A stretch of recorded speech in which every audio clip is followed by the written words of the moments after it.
2023ல வந்த படங்களே ரொம்ப முக்கியமான படங்கள்ங்கிறத பத்தி தான் நம்ம பேச போறோம். பெஸ்ட் ஆஃப் 2023ங்கிறது வந்து அந்த நம்ம போற பிளேலிஸ்ட்டுக்காக போடுறது. இந்த படத்த நீங்க பல பேர் பார்த்தீங்களா இல்லையான்னு தெரியல. யோகி பாபு அவர்கள் வந்து மண்டேலா படத்துக்கு பிறகு ஜனரஞ்சகமான நடிப்ப மக்கள்கிட்ட குடுக்கறதுல மிக முக்கியமான இடத்துல வந்து இருக்கிறாரு. இப்போதைக்கு வந்து அவர் காமெடியனா நடிக்கிற சில இடங்கள் ஒர்க் அவுட் ஆகுதோ இல்லையோ, ஆனா ஒரு ஜனரஞ்சகமாக இந்த மாதிரியான பெர்ஃபார்மன்ஸ் ஓரியன்டடான கேரக்டர் நடிக்கிற படங்கள் பேசப்படுது. இந்த பொம்மை நாயகி படம் வந்து எதுக்காக நான் சொல்ல வரேன்னா, இதற்கு முன்னாடி ஒரு படம் வந்துச்சு. நம்மளுடைய கயல் படம் எடுத்த அந்த இயக்குனர் ஒரு படம் பண்ணியிருந்தாரு. அந்த படத்து பேர் வந்து செம்பின்னு நெனைக்கிறேன். அந்த படம். அந்த படத்துடைய கதையும், பொம்மை நாயகியோட கதையும் கிட்டத்தட்ட ஒண்ணு தான். சித்தா படத்துடைய கதையும் கிட்டத்தட்ட ஒண்ணு தான். அதாவது அ ஒரு அழகான ஒரு குட்டி ஃபேமிலி. அதாவது ஒரு ஒரு பெண் குழந்தை, ஒய்ஃப் கூட வாழ்ந்துட்டு இருக்கிற ஒரு சாதாரணமான ஒரு மனிதன். அந்த சாமானிய மனிதனுடைய வாழ்க்கையில அந்த தன்னுடைய பெண் வந்து பார்த்தீங்கன்னா, பாலியல் தொந்தரவுக்கு வந்து பார்த்தீங்கன்னா உள்ளாவறாங்க. அந்த தொந்தரவுக்கு உள்ளானதுக்கு அப்புறமேட்டு ஒரு தகப்பனுடைய பாயிண்ட் ஆஃப் வியூல இருந்துட்டு, அந்த வலிகள வந்து சுமந்துக்கிட்டு, எந்த அளவுக்கு வந்து ஒரு தகப்பன் கஷ்டப்படுறான் அப்படிங்கிறது தான் இந்த படமா வந்து காட்டியிருப்பாங்க. எந்த அளவுக்கு எதார்த்தமாக யோகி பாபு அவர்கள் நடிக்க முடியுமோ, அந்த அளவுக்கு எதார்த்தமா நடிச்சிருந்தாரு. இந்த படத்த பார்க்கும்போது எனக்கு வந்து கொஞ்சம் சில இடங்கள்ல வந்து அவருடைய நடிப்ப பார்க்கும்போது ரொம்ப பெரிய அளவுக்கு வந்து பெருமையா இருந்துச்சு. ஏன்னா, ஒரு காமெடியனா நம்ம பார்த்துட்டு இருந்த மனிதன் வந்து மண்டேலா படம் மூலமாக ஒரு ஹீரோவா சில இடங்கள்ல தெரிஞ்சாரு. ஏன்னா, மண்டேலா படத்துக்குள்ள வந்து அந்த ஒட்டுமொத்த படத்தையுமே கேரி பண்றதுங்கிறது அவ்வளோ ஈஸி கிடையாது. நம்ம பல பேர் வந்து சில விஷயங்கள் புரிஞ்சுக்கிறதில்ல.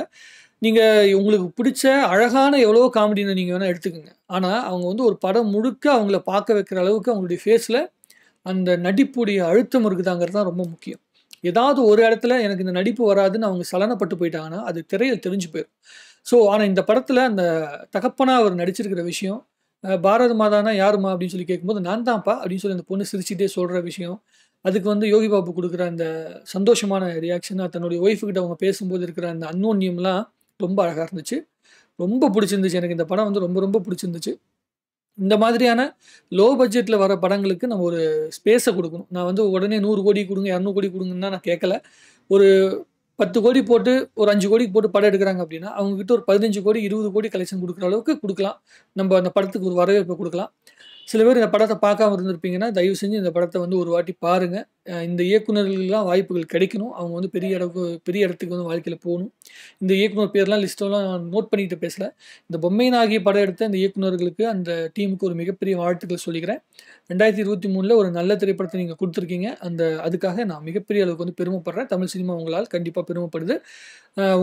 உங்களுக்கான ஒரு அற்புதமான ஒரு கேட் பாஸா இந்த படம் இருக்கும். அதுல மாற்று கருத்து கிடையாது. அதுக்குண்டான மிக முக்கியமான காரணமாக யோகி பாபு அவர்கள் இருக்கிறாரு.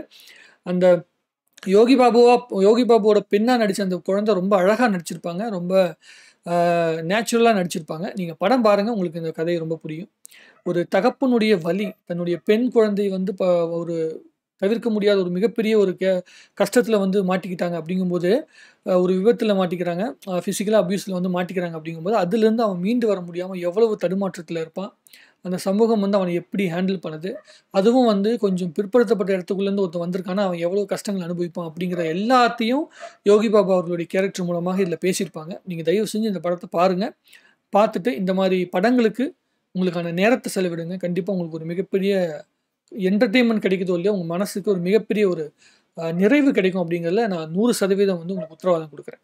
பொம்மை நாயகி தமிழ் சினிமா 2023ல பெருமைப்படக்கூடிய மிக முக்கியமான ஒரு திரைப்படம். நன்றி, வணக்கம். உங்களுடைய கருத்துக்கள கமெண்ட்ல எழுதுங்க.